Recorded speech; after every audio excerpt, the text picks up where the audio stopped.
Hey guys, so pag-usapan natin yung isa sa feature ni Facebook, which is yung doon sa story. So pag nag-post kayo ng story and then nakita kayong other doon, di ba hindi pinapata ni Facebook yung other kasi hindi yung nag-other.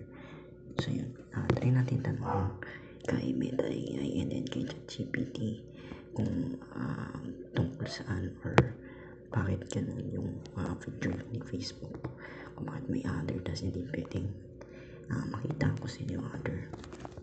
So yan.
So sabi niya, here with Meta, Facebook, Instagram shows other in the viewers list of your publicly shared stories.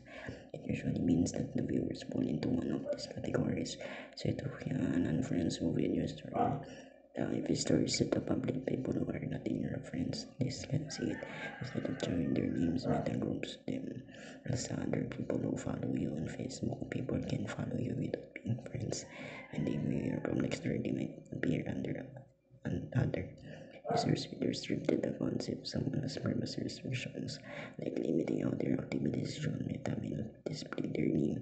Anonymous or third-party viewers, but Meta doesn't officially confirm that sometimes other Meta include users who view their story through a link or an embedded feature rather than directly through their accounts.